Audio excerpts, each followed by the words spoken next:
Welcome to Sparky on Ice, the coldest podcast on the internet. Today is July 21st, and I've been on ice for 187 days. Welcome back, everyone. Hope you had a nice week. As you can see, I think I've got this Sunday thing down, and now going to be doing weekly shows, which should make everyone a lot happier, including me. And what a week it's been. I guess I should start with the weather. It started out pretty nice with temps hovering around 0 to -10. And some winds, but not really that bad. It was survivable and not entirely uncomfortable. Then midweek, the temperature plummeted to the -20s, and it got breezy. There was a rumor we might actually hit Con 1 on Thursday, but the heavy winds somehow missed us. But that drop in temperature was certainly noticeable. It's an interesting concept that you can feel down here. Is when there is a 20-degree drop, your body doesn't have time to adjust, so everything feels colder. I don't know, it's so the last time we had -20s, I don't remember feeling this cold, but I think it's because we sort of eased into those lower temps, whereas this time it was just a few days between 28 degrees and -25. It must have just been perception, but that was a huge drop and a huge different sensation. And they are predicting that we will stay cold for several more weeks, at least until sunrise on August 19th. Even then, it's going to take a few weeks to start warming up again. I don't imagine we'll see much above zero until probably mid-September. We did go out to Phoenix airfield to work on the approach lighting. At least one of the strobes had failed. This is my first time driving out there in the dark. Sure, I covered this in another episode, but it can't hurt to go over it again. We have two runways here on station. One is Williams Field, which is an annual runway that we set up in October and take down in March. The other is Phoenix, which is our year-round runway. Both are set up on the ice shelf on several dozen feet of ice. Well, occasionally the lights stop working. We have to go out and find out what's wrong. 99% of the time, it is the lamp that blew out. So it's generally a pretty quick fix. So this was not the case this time. We found several problems while we were out there. The worst one was one of the control boxes for the strobes did not seal properly when it was closed, and there was a ton of snow in it. Snow and electronics don't mix well, so we knew the board was probably toast. Luckily, I thought ahead and brought a spare board, so I replaced the board and tried again. Now, remember, it is already -25 in town and at least 10 to 15 degrees colder on the ice shelf. So we're replacing this board standing on ice in probably -40 ambient and a nice little breeze. Not the best of conditions to be making electrical connections. Sadly, this was not the only problem with this particular light. The snow had also caused the socket for the lamp to melt. It's made of just plastic with some metal connections, which also caused an arc in the light, melting some of the wires. I didn't bring a spare light head or wires, so that light's going to have to wait for the next trip out. Then we went to the next light, and that one was out, which we didn't even know it was out when we left. We thought that maybe we were missing some lights, but we weren't entirely sure. This one was a lamp, and it lit up when we turned it on. However, these are sequential strobe lights, which means they flash on a timer in line with the other 7 strobes to indicate direction of travel for the plane. Now, the light was skipping a couple of beats, and that meant that the timing relay was bad. Again, I planned ahead and had one, and we put the new relay in, and it started working just fine. No more skipping beats, which was good. By then, we were rather cold, and we came back to town. It's only a 20-minute drive in the dark on an ice road can get scary. They mark the road pretty good, but sometimes drifts form. The truck wants to bog down or fishtail. Last thing I want to do is run off the packed road into the deep snow and get stuck. Been there, done that. But we made it back, and I started gathering up parts for the next trip for the next day. Well, we never made it out. Or the next day, we found out about this project that someone wants done, and they want it done immediately. So we put everything on hold to do the research on this. They want us to run some new wires for new pumps that they bought to replace the old ones, but whoever bought them got the wrong size, and now we have to go upsize the wire. So we had to spend an hour or so down by the bay looking for the pipe we have to use and figuring out if we can make the pull. Then we planned to go back out next day, but we got a call, and the pipe that we had just finished putting heat trace on last week was frozen again. So we had to stop and go check the heat trace. Turns out the section we did was fine, so there's another problem, and the plumbers were looking into it. But the high point of the week was when we changed out some lights in the galley for better lights. Not just brighter, but bluer. For those who don't know, artificial light comes in a spectrum of colors ranging from yellow to bluish. Yellow being closer to candlelight, while bluish white is closer to real sunlight. They are classified by color temperature, that is determined by matching the color of the light to what the color of a heated iron bar looks like at a certain temperature Kelvin. It's not exactly that, but that's the closest way to explain how it works. They range from 2400 Kelvin to 7000 Kelvin. Now, the lights in the galley normally range from 3000 to 3500. Sort of what you find in a standard office or store. Nothing too special. But my boss got an awesome idea to put some 6500K lights in for a few of the light fixtures. 6500 is also known as full spectrum lighting. Any lights over 5K or 5000 Kelvin are similar enough to real sunlight that the body begins producing vitamin D. Since we don't get any sunlight in the winter, this should help quite a bit.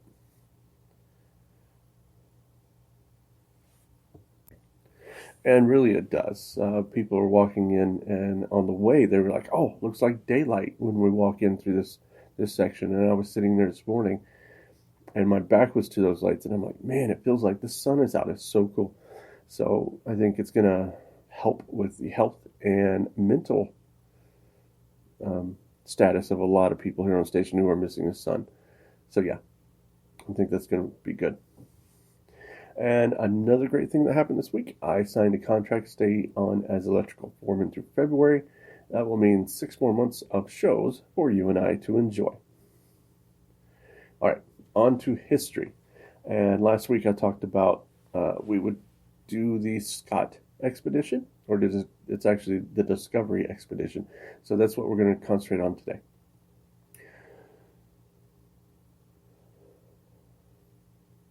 Robert Falcon Scott was born into a reasonably well-to-do family in Devon, England in 1868.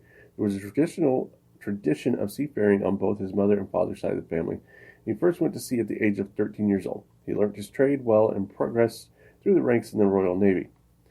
He met by chance a geographer named Clements Markham while on naval duty in the West Indies. Markham was impressed by Scott's intelligence, enthusiasm, and charm.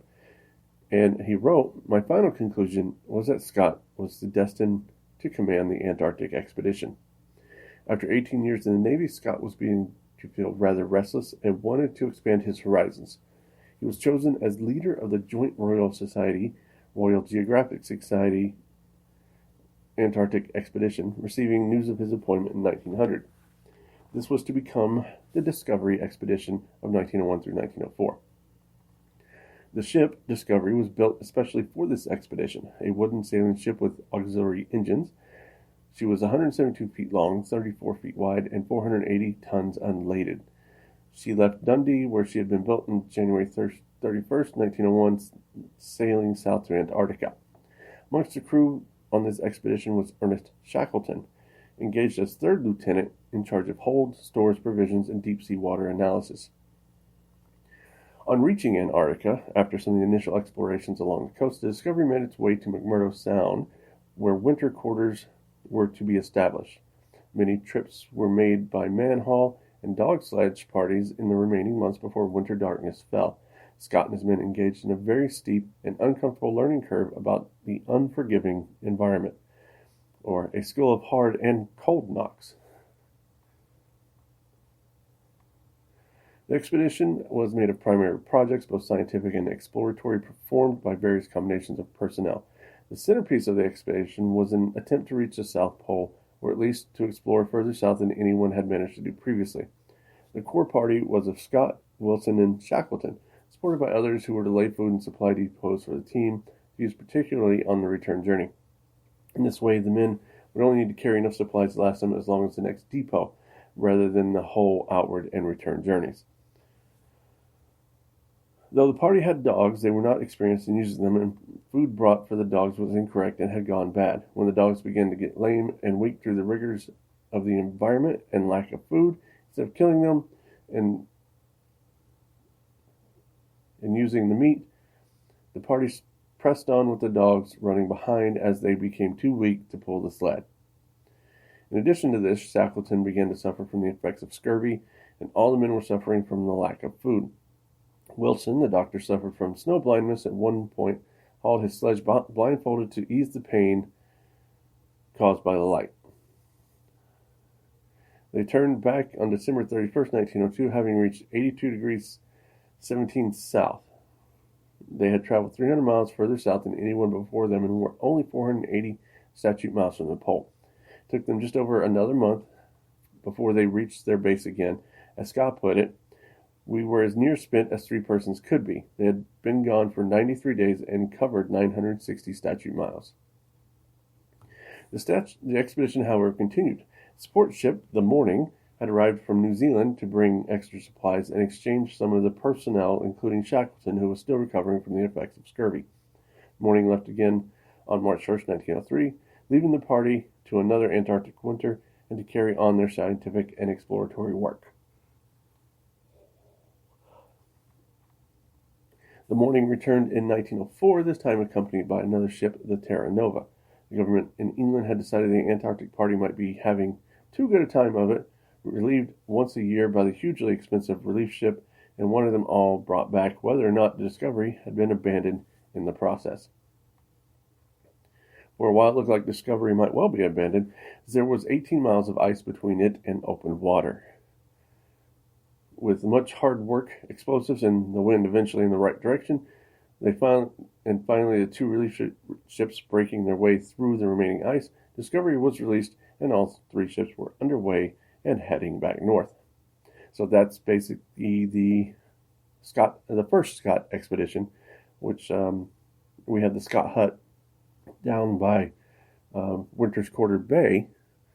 So that's pretty historical here, and I did a video on that several months back, so you can see kind of what condition those guys would have lived in, and that sort of thing. Well, that's for history. Next week we're going to dive into a couple other expeditions in the heroic age of Antarctic exploration. All right, time for questions. And Bob has a few questions for him. He asked, how many women are on staff during the summer and winter? Is there a significant difference in their experience compared to men? It's really hard for me to come up with a truly accurate number without looking like some sort of weirdo. But I do know that I once heard that in the winter, female population is around 10% and closer to 20 or 25% in the summer. They do have some, I think they try not to have a different experience compared to the men, but you have to know that it is a different experience because they're surrounded by so many men who tend not to have outlets for their desires. Yeah, it's kind of weird. So they got to be probably a little more, observant of things. Not that happens. I don't think that happens very much, but I do know that they pretty much have their pick of whatever guy they want, if they want one. I don't, not being very friendly with a lot of other people, I don't get to see their point of view very often from down here. So that's a tough one for me to answer. Next question. Most of the population, let me finish up what I was saying there.